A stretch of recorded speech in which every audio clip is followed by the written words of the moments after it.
بسم اللہ الرحمن الرحیم۔ اللہم صلی علی محمد وعلی آل محمد۔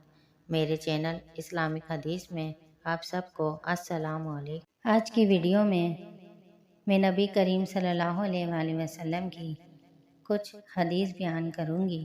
نبی کریم صلی اللہ علیہ وآلہ وسلم نے ارشاد فرمایا کہ جب تم میں سے کوئی کسی ایسے شخص کو دیکھے جو شکل و صورت اور مال و دولت میں بڑھ کے ہو تو اسے اپنے سے کم درجے والے لوگوں کی طرف دھیان دینا چاہیے۔ حضور نبی کریم صلی اللہ علیہ وآلہ وسلم نے ارشاد فرمایا کہ آدمی کا اپنا مال وہی ہے جو اس نے اپنی موت سے پہلے اپنے لیے آگے بھیجا، اور جو چھوڑ کر مرا وہ تو اس کے وارثوں کا ہے۔ رسول اکرم صلی اللہ علیہ وآلہ وسلم نے ارشاد فرمایا، تم میں سے کوئی شخص اس وقت تک مومن نہیں ہو سکتا جب تک میں اس کی نظر میں اس کے باپ، اس کے بیٹے اور تمام لوگوں سے زیادہ محبوب نہ ہو جاؤں۔